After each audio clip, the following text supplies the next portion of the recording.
today we are going to begin some of the wiring on the back of the control panel. So I think what I'm going to do first is connect the two different zones of LED lighting, and then after that I will start to do some of the wiring for the actual control commands on the control panel. So let's get started. So to start things off, I have these two power distribution blocks.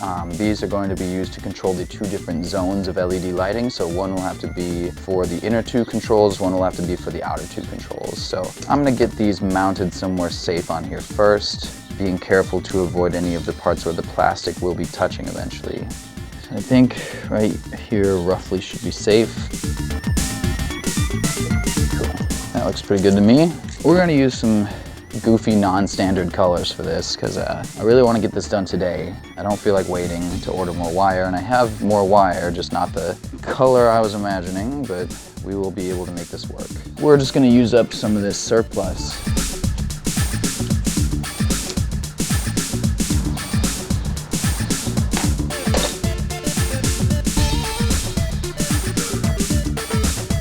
All right, so we have our first positive. Let's snake it around this way, and yeah, that's what I'm talking about.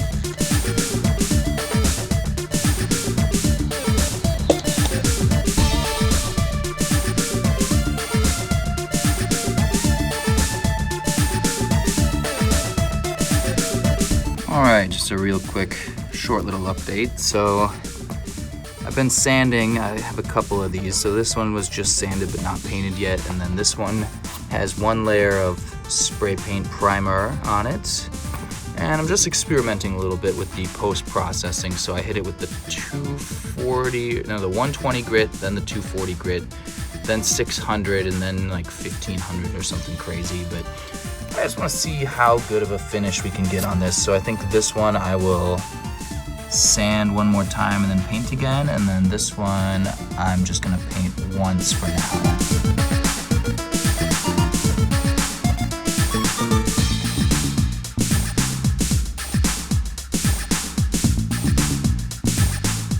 All right, so now that we've basically got one of these all wired up, what I would like to do is plug it into power and just make sure we did everything right. So let's do that. So A is ground. Very important. If I were starting from scratch, I probably would have done it the other way, but whatever. All right, look at that. We got a power connector. I like to flip her over. We'll shed all that extra. All right, moment of truth. Well, it's hard to see because we're outside, but they are glowing. But we wired everything correctly. Looks great.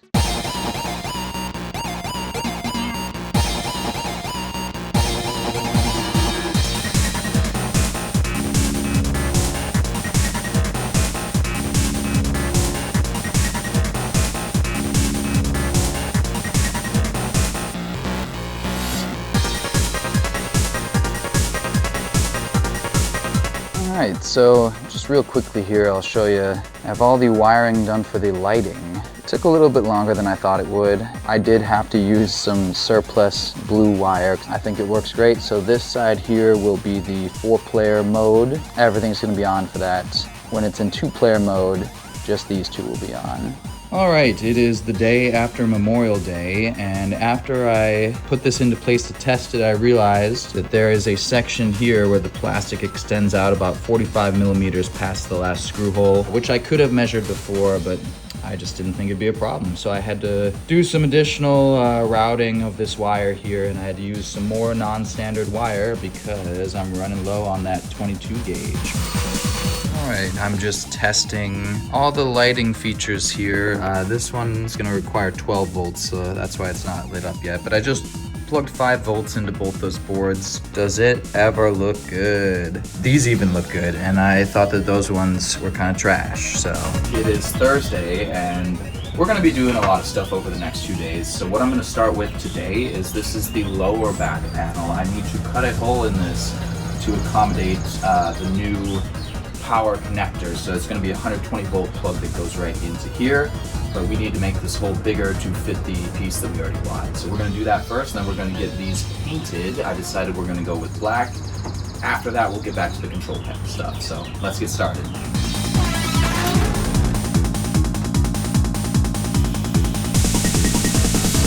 we go.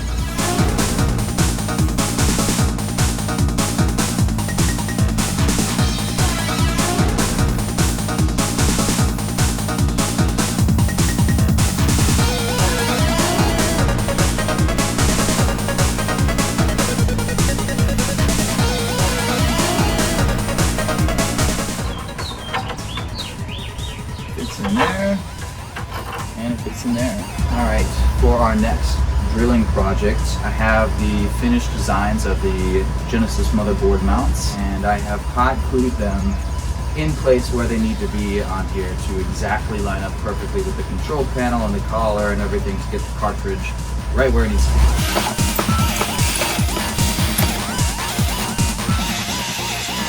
When I say this thing is robust, I mean, just look at that. It's really hard to show you how much of an absolute unit this thing is, but it is just thick plastic and bolts, and nuts and wood. And yeah, that's gonna work great. That thing is secure, crazy secure. Let's take it inside.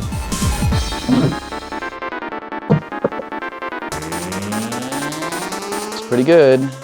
So I think what we're gonna attempt to do now is wire up the joysticks, buttons, everything, and just have all that shit ready to go.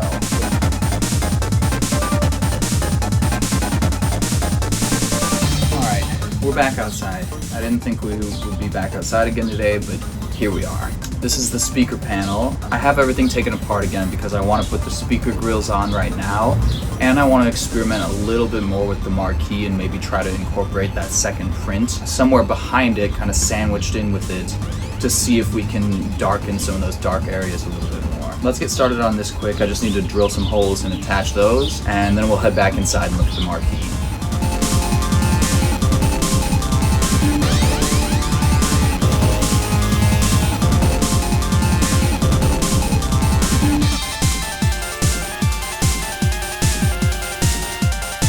That for?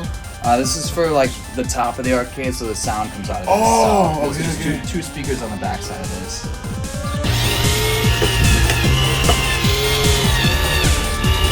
My plan worked perfectly. I lined up the second print of the marquee behind the first one and then sandwiched it with a little plexi. And oh man, all the black areas are now much more blacked out. The light's up all the way, and this area looks the way I imagined it always would. And also the speaker grills are in now. Those look really good too. Man, we are really making progress. Holy shit. We're gonna start today with the stuff that I think is gonna be the most time consuming. We are going to sand and apply black paint to the two back panels. After that, I'm gonna tip it over on its side again and investigate the marquee. I thought that I had cracked the code yesterday and gotten that second print behind it perfectly aligned, but as I'm looking at it from the back, I can kind of see it's the back thin plexi is a little bulged, and it did kind of put back together in a way that felt weird, but it looked great. So I'm gonna take it apart again and see if that sheet needs to be trimmed or anything. After that, we're gonna do more wiring on the control panel and a few other things. So let's get started with this, and we will work our way up to that.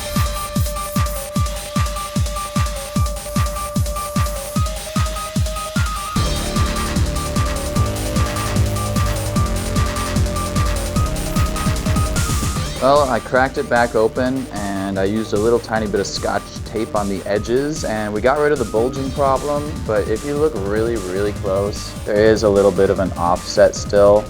I don't think it's severe enough that I'm going to do anything about it right now, but something to keep in mind for the future.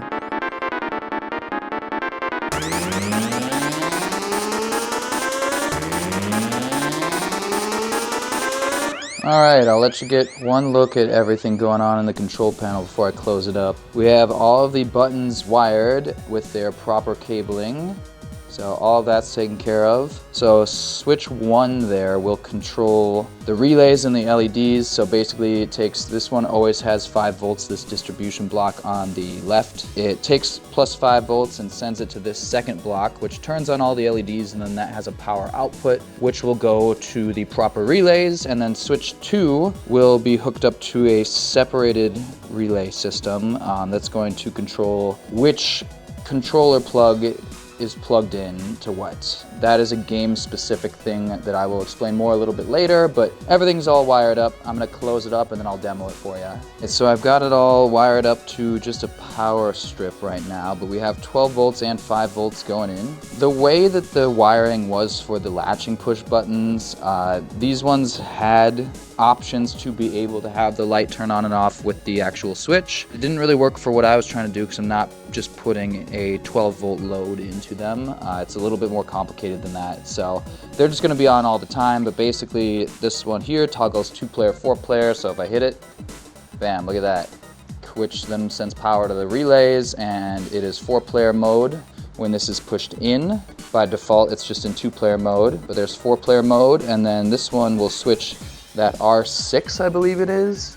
It's R5. So relay 5 is going to take controller plug 1 out of the team player, switch it into port 2, because apparently that's how like Columns 3 and a few other games want it to be done. So that is also an external option, but I'll just give you a nice close look here and a good look here. Pretty awesome. For our next mystery, we are going to figure out the non-standard pinout for the Arcade1Up speakers. So they have a 4-pin 3.5mm connector, so I have a 4-pin jack right here, and then I have the breadboard in the standard configuration. When you hook it up that way, it only plays out of one side, so we are going to experiment with some different combinations and see if we can figure out what it's supposed to be. Alright, so apparently this is the solution. So yellow and black go with black, red goes with white, and white goes with red. Just doing a little test of all the lighting features, and goddamn, it looks awesome. It is after dark.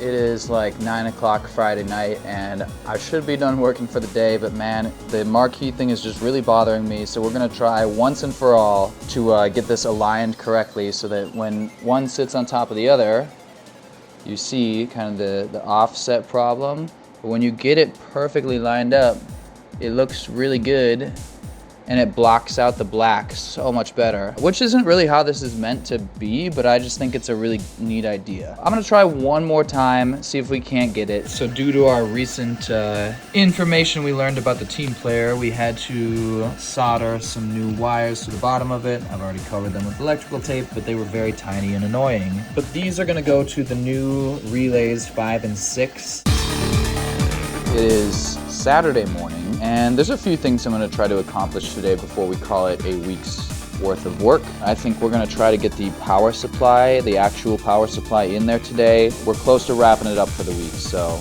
let's do it. Real quickly here, I'm just going to be making a micro USB power cable. So I found a donor cord, chopped off all the insulation and cloth and foil, and just leaving just the red and black wires. I tested it with the multimeter. This one is that configuration. I would of course recommend testing everything before you just assume, but this one is going to be 5 volts into the HDMI converter.